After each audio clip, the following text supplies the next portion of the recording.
মিষ্টিমুখ ছাড়া কোনো অনুষ্ঠানই সম্পূর্ণ হয় না, সেই জন্যই আজকে শেয়ার করছি একটা সুইট ডিশের রেসিপি। এতে আপনি সিমইয়ের টেস্টও পাবেন, কাস্টার্ডের টেস্টও পাবেন, আবার আরবিয়ান ডেজার্ট কুনাফার টেস্টও পাবেন। তাহলে চলুন শুরু করা যাক রেসিপি। প্রথমে একটা ফ্রাই প্যানের মধ্যে নিয়ে নিয়েছি বেশ কিছুটা ঘি। এবার ঘিয়ের মধ্যে দিয়ে দেব 1.5 কাপ মতো লাচ্ছা সেমাই। আমি একদম পাতলা যে লাচ্ছা সেমাইটা পাওয়া যায় সেই লাচ্ছা সেমাইটা ব্যবহার করেছি, তবে এর থেকে সামান্য একটু মোটা যে লাচ্ছা সেমাইটা পাওয়া যায় সেটাও আপনি ব্যবহার করতে পারেন। তবে খুব বেশি মোটা সেমাই ব্যবহার করা যাবে না, কারণ সেমাইটাকে ফ্রাই করে তারপর চিনি দিয়ে জাল দিতে হবে, আর এটা একটু বাইট থাকবে সেরকমভাবেই এটাকে রান্না করতে হবে। হালকা আঁচে লাচ্ছা সেমাইগুলোকে সোনালি রং ধরা পর্যন্ত ভেজে নিচ্ছি। দেখুন সেমাই তো খুব সুন্দর সোনালি রং ধরে এসেছে। এবার এর মধ্যে দিয়ে দেব চিনি। চিনিটা আমি কিভাবে যোগ করছি খেয়াল করুন। প্রথমে 1 চামচ চিনি দিচ্ছি, দিয়ে এবার এটাকে নাড়াচাড়া করতে থাকবো। ফ্লেমটা কিন্তু লোতেই রাখতে হবে। এবারে নাড়াচাড়া করে যাব ততক্ষণ যতক্ষণ না পর্যন্ত চিনিটা গলে চিনিটার রসে এই সিমইটা একসাথে মিশে যাচ্ছে। যে চিনিটা দিয়েছি সেটা গলে গিয়ে সিমইয়ের সাথে মিশে যাওয়ার পরে আবার দিয়ে দেব আরও 1 চামচ চিনি। এইভাবে 2-3 চামচ চিনি আমি আলাদা আলাদা করে যোগ করেছিলাম এবং সিমইটা আস্তে আস্তে এইভাবে ভেজে নিয়েছি চিনির সাথে। এতে সিমইটা মিষ্টি হয়ে যাবে, সিমইটা হালকা সিদ্ধ হয়ে যাবে, কিন্তু সিমইটা দলা পেকে যাবে না। যেভাবে আমরা সুজি সাধারণত রান্না করে থাকি অনেকটা সেইভাবেই এটাকে রান্না করতে হবে। সমস্ত প্রক্রিয়াটার সময় কিন্তু ফ্লেমটা একদমই লোতে রাখতে হবে, তা না হলে চিনিটা পুড়ে গিয়ে চিনিটা তেতো হয়ে যাবে, তখন আর এটা খেতে একদমই ভালো লাগবে না। আমি মোট 3 চামচ চিনি এখানে যোগ করেছিলাম। চিনিগুলো পুরো গলে যাওয়ার পরে এবারে এর মধ্যে দিয়ে দেব সামান্য একটু জল। কুনাফাতে সাধারণত এই যে সিমইগুলো সেগুলোকে ভেজে বেক করা হয়, আর এগুলো একটু ক্রাঞ্চ থাকে, বাট আমার একদম এরকম শক্ত শক্ত সিমই ভালো লাগে না, সেই জন্য আমি এইভাবে সামান্য একটু জল দিয়ে এটাকে সিদ্ধ করে নিচ্ছি। আমি ঠিক 1 চামচ জল দিয়েছি, এটাকে নাড়াচাড়া করে নেব, দেখব কতটা প্রয়োজন আছে। এইভাবে সিমইটা রান্না করলে সিমইটা হবে একদম ঝরঝরে, কিন্তু একদম সুন্দরভাবে সিদ্ধ হয়ে যাবে।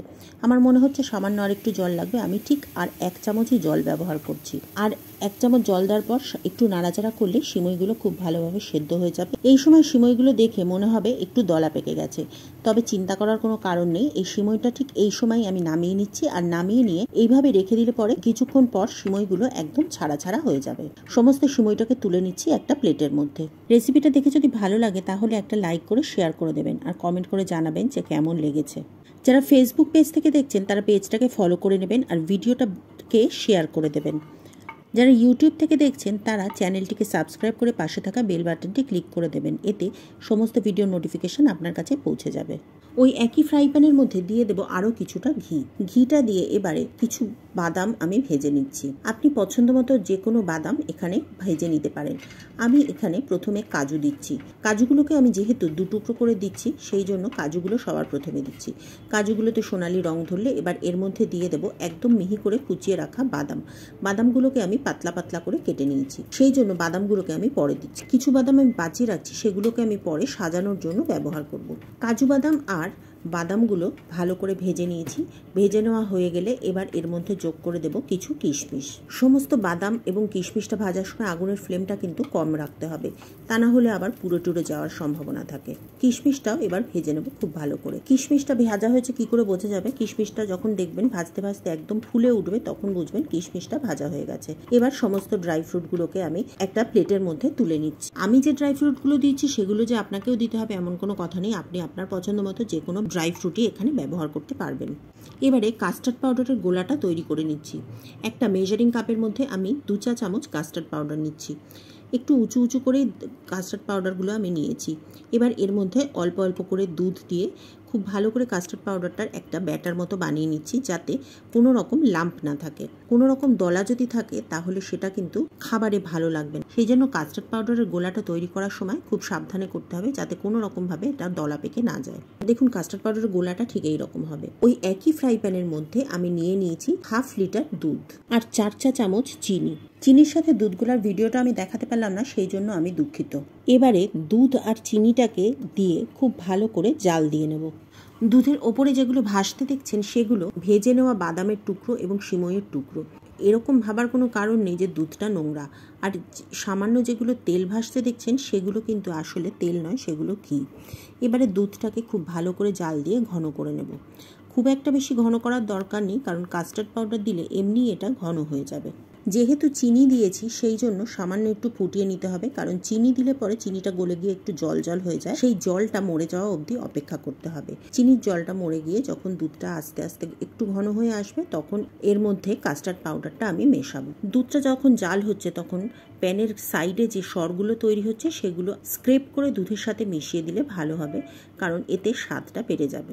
দুধটা কিছুক্ষণ ফুটিয়ে নেওয়ার পর দুধটা সামান্য একটু ঘন হয়ে আসবে, তখন এর মধ্যে মিশিয়ে দেবো আগে থেকে তৈরি করে রাখা কাস্টার্ড পাউডারের গোলাটা। কাস্টার্ড পাউডারটা দেওয়ার পর আরও একবার ভালো করে গুলে নিচ্ছি, কারণ কাস্টার্ড পাউডার দেখবেন দুধে আগে থেকে গুলে রাখলেও তলায় একদম থিতিয়ে যায়, সেই জন্য দুধে মেশানোর আগে একবার ভালো করে গুলে নেওয়াটা বিশেষভাবে জরুরি। কাস্টার্ড পাউডারটা দিয়ে সাথে সাথে একসাথেই নাড়তে হবে, তা না হলে কিন্তু কাস্টার্ড পাউডারটা এক জায়গায় জমে গিয়ে একদম দলা পেকে যাবে। কাস্টার্ড পাউডারটা দিয়ে খুব ভালো করে নাড়াচাড়া করে এবার এটাকে মিশিয়ে নেব। আগুনের আঁচটা এই সময় একদম হালকা রাখতে হবে, তা না হলে কিন্তু কাস্টার্ড পাউডারটা খুব তাড়াতাড়ি জমে গিয়ে একদম দলা হয়ে শক্ত হয়ে যাবে। এবারে হালকা আঁচে কাস্টার্ড পাউডারটা দিয়ে দুধটাকে কিছুক্ষণ রান্না করে নেব। এই সময় কিন্তু সমানে নেড়ে যেতে হবে, কোনোভাবেই নাড়াটা বন্ধ করলে চলবে না। 2-3 মিনিট এটাকে রান্না করলেই দেখবেন এটা একদম ঘন হয়ে খুব সুন্দর একটা কনসিস্টেন্সি চলে আসবে। কাস্টার্ডটা তৈরি হয়ে গেছে, এবার এটাকে নামিয়ে নিচ্ছি। এটাকে নামিয়ে নিয়েছি, কিন্তু এটাকে এবার সমানে নাড়াচাড়া করে একদম ঠান্ডা করে নিতে হবে। এটাকে কিন্তু এমনিতে রেখে দিলে চলবে না, তাহলে এটা জমে যাবে। আমার এখানে লিকুইড কনসিস্টেন্সি দরকার, সেই জন্য আমি কাস্টার্ডটা সমানে নাড়াচাড়া করে একদম ঠান্ডা করে নিচ্ছি। কাস্টার্ডটা সম্পূর্ণ ঠান্ডা হয়ে গেছে, এবার আমি এগুলো আইসক্রিম কাপের মধ্যে সেট করে নেব। একদম প্রথমে আমি দিচ্ছি তৈরি করে রাখা সিমইটা। কাঁচের যে কোনো পাত্রের মধ্যে যদি এইভাবে লেয়ার করে করে আপনি এই সমস্ত জিনিসটাকে সার্ভ করেন, তাহলে এটা দেখতে যতটা আকর্ষণীয় হবে, খেতেও ততটাই বেশ সুস্বাদু হবে। প্রথম লেয়ারে সিমইটা দেওয়ার পর আমি এবার দিয়ে দিচ্ছি আগে থেকে ভেজে রাখা বাদাম আর কিশমিশটা। বাদাম আর কিশমিশটা দিয়ে এর উপরে দিয়ে দেবো তৈরি করে রাখা কাস্টার্ডটা। কাস্টার্ডটা সবার ওপরে দিচ্ছি, কারণ কাস্টার্ডটা এই সময় হালকা গরম আছে, আর কাস্টার্ডের এই ময়েশ্চারে সিমইগুলোও কিছুটা নরম হয়ে যাবে। কাস্টার্ডটা দিয়ে ওপর থেকে আবারও দিয়ে দেবো কিছুটা সিমইটা দিয়ে খুব ভালো করে চারিদিকে ছড়িয়ে দেবো। এভাবে আমি বাকি লেয়ারগুলো আবার রিপিট করছি। সিমইটা দেওয়ার পর আবারও দিয়ে দেবো কিছু ড্রাই ফ্রুট, আর এর উপরে দেবো আবারও কিছুটা কাস্টার্ড। আমি আলাদা আলাদা পাত্রে সেট করছি, কিন্তু আপনি চাইলে একটা পাত্রের মধ্যেই সমস্ত কিছুটা সেট করতে পারেন, অর্থাৎ সমস্ত কিছু একবারেই আপনি সেট করতে পারেন এবং সার্ভ করার সময় আলাদা করে চামচে করে তুলে আলাদা বাটিতে দিয়ে সার্ভ করতে পারেন। তবে এরকম আলাদা আলাদা সেট করলে পরে দেখতেও অনেক বেশি সুন্দর লাগে, সেই জন্য আমি আলাদা আলাদা করেই সেট করছি। যে কোনো অনুষ্ঠানে একটু সাজিয়ে গুছিয়ে এইভাবে কোনো ডেজার্ট সার্ভ করলে পরে অনেক বেশি প্রেজেন্টেবল মনে হয়। আপনি ঠিক এইভাবেই যে বানাবেন এমনও নয়, আপনি এর সাথে ফলের একটা লেয়ারও যোগ করতে পারেন, তাতেও এটা খেতে আরও বেশি সুস্বাদু হবে। যোগ করে দিতে পারেন কিছু জেলিও। আসলে কি বলুন তো, যত বেশি জিনিস দেবেন সেটা খেতেও যেমন বেশি সুস্বাদু হবে, আর সেটা দেখতেও অনেক বেশি সুন্দর হবে। সব লেয়ারগুলো তৈরি করা হয়ে গেছে, একদম শেষে ওপর থেকে দিয়ে দেবো কিছু ড্রাই ফ্রুট আর কিছু সিমই।